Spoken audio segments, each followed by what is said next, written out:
What's up YouTube? Coach 5515 back again with another video. So no scary story this time.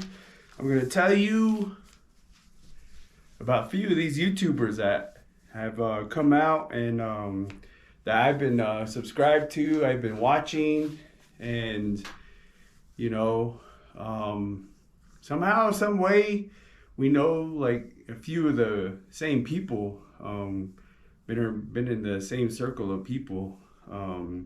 Somewhere I heard that I think it was internet or somewhere watching TV or something like that, where they say for every 2,000 people, there's somebody else that probably knows within their 2,000 people of in their circle. They somehow we all know somebody within the circle.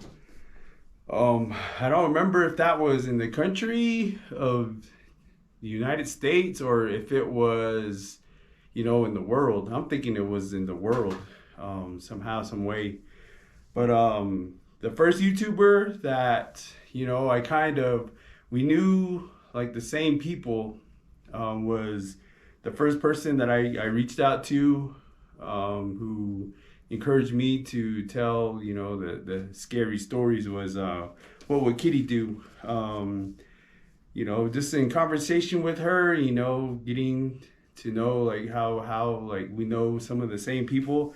I played basketball with a couple of her cousins. I used to play basketball a lot back in the 2000s. I've always played basketball, but back in the 2000s, in the early 2000s, we used to play in a lot of tournaments, and two of her cousins I found out I played basketball with, and that's Gabe and Paul Logan. They're really good friends of mine. Paul, his son, we lost to his team, Fountain Hills, in the state basketball tournament this past year. That kid is taller than Paul. It's funny, man, but he's bigger than Paul. He's a pretty good athlete. He's the one that in our game, he's the one that hit the game-winning or game-tying 3-pointer to put us into overtime, and they beat us out of the state tournament. They made it all the way up to the Final Four. They made it to the Final Four of the state tournament. So that's how I know. That's how in our circle we know the same people. Gabe and Paul Logan. They're from White River. Used to play basketball with them all the time. Run into Gabe every now and then. I saw Gabe at the state basketball tournament. So it was pretty good seeing them, and it's pretty cool meeting them too. And then the second family is Yazi Family Vlogs and Cooking, Warren. I know Warren's mom, Mary. She used to be an EMT way before I was. She worked with the Chinle field office also. She was EMT back in the day. One of the she has a few stories that she's told, and Warren gave me a heads up, and I remember hearing a story about the Grim Reaper. So that's how I same circle as Warren and Yazi Family Vlogs. Back in the day before we started YouTubing, I think I used to hear Mary say that she had an in-law from San Carlos, or that tribe, and here it was Sioux.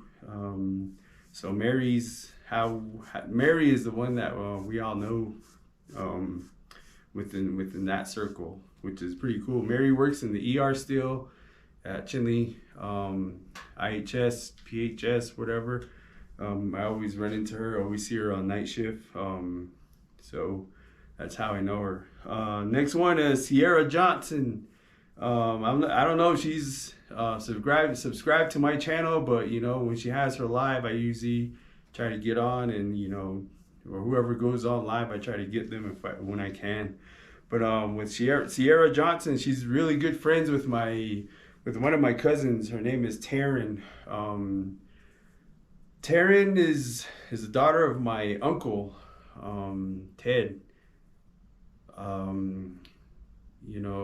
We've run into each other every now and then. Taryn and I, we used to live in Tucson. She used to live in Tucson. Her her baby daddy used to play basketball against us all the time with his crew. We really were, you know, cool with each other. Back in the day we used to play like the championship games against each other. It was pretty. It was in the men's tournaments. It was pretty competitive, and it was fun playing against him. So a lot of the guys that he played with, Josh Redhair, Casey Johnson, Patrick Delguy. You know, we all used to go head to head with their team, and Brian Kay is her ex-husband. They used to live down in Tucson with Josh Redhair, so we used to, you know, run into them and play with them at the rec center at the U of A. So, you know, that's how somehow we're Sierra Johnson is in the same circle as that I know of. So the fourth one is Navajo Urban Des Cheatney. Everybody's favorite uncle, everybody's favorite Che, Navajo Urban. So I was watching one of his vlogs. He went to a Native American like arts and crafts show or something, and you know, close to the end of it, he said one of his relatives came up to him and, you know, started speaking to him and telling him he was related through like a cousin or something that was his son. Turns out to be the guy that came up to him was my nephew's dad, Smith. His last name is Smith. My nephew's name is Maurice Smith. Played basketball at Page. Is a senior also. I'm related to Maurice through his mom. His mom's my cousin on my mom's side. So Tiffany, they all live out in Page. He's the late grandson of the grandson of my late uncle Ray. That's how we know each other, and through Urban Des Cheatney, that's how I know Maurice. So it was good to see that you know that he's related to him, and he's all standing with him, taking a picture with him. Next one, Navajo Day in Christ. You know, I didn't really know who he was. I mean, I'm not into the church side of things. I'm more traditional, but everybody kept Navajo Urban and Yazi Family Vlogs and Shane Bolu. They kept referring to Navajo Day in Christ. So I watched a few of his vlogs and stuff, and man, this guy can pray. I'm not Christian or anything, but man, I like listening to his prayers. They're pretty strong, and you know he really gets his family involved, and he's really teaching his family, his kids, that side of prayers, and you know what I mean. I like listening to his prayers. But Navajo Day in Christ, I mean, there's this time I was driving and I was all like, wonder what happened to this guy. I used to work in Phoenix and at a car dealership, and I was all wondering, the guy that I knew, he was the only native there at the car dealership. We worked in the parts department here, was Dwayne Yazi, the Navajo Day in Christ. I was all thinking, I was like, one time I was just out of the blue, I was just wondering, I was all like, wonder how this guy is, Dwayne. Wonder where he went. Wonder how he's doing.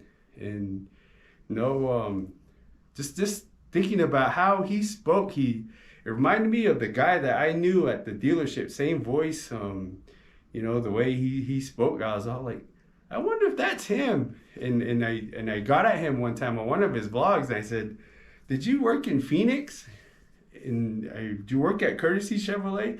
Turns out it was him. He told me back in the day, he told me like one of his stories that you know, like how he was depressed and everything. And I always remember that story, that he tried to hurt himself in a vehicle. So like I remember that time he told me that something kept him alive, and you know, like something pulled him through that. And I cannot remember if he was you know, into into the church side, because I remember him saying that he went to powwows. He was on the powwow trail for a while. Um, you know, it was cool. This is getting back at him, and then his wife apparently she worked on the used car dealership side, and I was thinking, I was all like, I don't remember seeing her, because during in parts department I was a parts picker, and I delivered parts out to the mechanics and the service guys, and I didn't really go on the used car section of the car dealership, but it was pretty cool. Like I don't know if that's where they met each other, and I don't know where it could have been that's how they met each other. I remember we used to wait for the roach coach, those trucks, the what do you call it, the food trucks. They would come by the dealership, and we would always go out there for breakfast and order food. Used to work with this guy named Radar, old dude. Used to just sit there with his headphones on, with his mic and everything. He used to order parts and stuff. And then this guy named Scott Mau, that guy was goofy. Then our boss was named Rick. I remember Rick by, he used to get the Arizona Republic every day, but every Friday he would open up the fries section, the fries electronics thing. He would always be looking through there, looking for a good deal and what deal he had. Then the next Monday he would come back and say, oh yeah, this is what I got from the fries deal. So that's how I know Dwayne at Navajo Day in Christ. Then one of the most recent ones that I subscribed to was Jason, the Navajo Traveler, and his wife. The way I know him was when I used to live back in Tucson. We used to have get-togethers at our apartment, my roommates and I. And this guy used to come out and DJ, a really good DJ, man. This guy was really well known, and he's from the Window Rock area, Fort Defiance. My roommates, they were from Fort Defiance and Window Rock, so they would come out he would come out and DJ our get-togethers. It was pretty cool. He's a really good DJ. He went by DJ Abel, but everybody would say, Abel's coming out. We got to get Abel this, we got to get Abel that. Make sure Abel's taken care of. But that was my roommates. That's how I got to know him. Our little place, our little get-togethers were on 4th Avenue and Grant. I know he used to DJ at B Lounge in Farmington. He used to go out there and he'll be spinning away. I remember hearing him on the radio, on the Phoenix radio station. He used to have a set, and he used to DJ on the radio. He used to have weekend mixes, and I used to hear him on there, which was used to be 92.3, but now it's 98.3, a hip hop station. That's where I know I heard him DJ a couple times. And the last one, Are You Pablo? Just recently found out that his high school football coach was the guy I started coaching with, Coach Roy Dale. That in 2001 is when I first started coaching, and this guy, Coach Dale, was a guy that came out from Alabama. He used to be a really good coach. Learned a lot from him. But, if I had my own football program, I would model it under his program. He's Alabama football is big out there, so that's something that I never experienced before, and it was something different, and it was cool. So that's how I'm kind of in Are You Pablo circle. Then another guy that we started talking about later on was Jerron Begay. He was the quarterback for them, and he asked me if I knew him, and I know Jerron. I mean, I still know him. I coach his son. Well, I used to coach his son. Jerron and I played football with the Flagstaff Hitman. He was our quarterback, and still keep in contact with him. Still talk to him till this day. But yeah, so that's something different. This video, this there's probably other YouTubers that I haven't really gotten to know well, or like even gotten to ask questions about. But there's probably people that we know and have in common. So thank you for watching.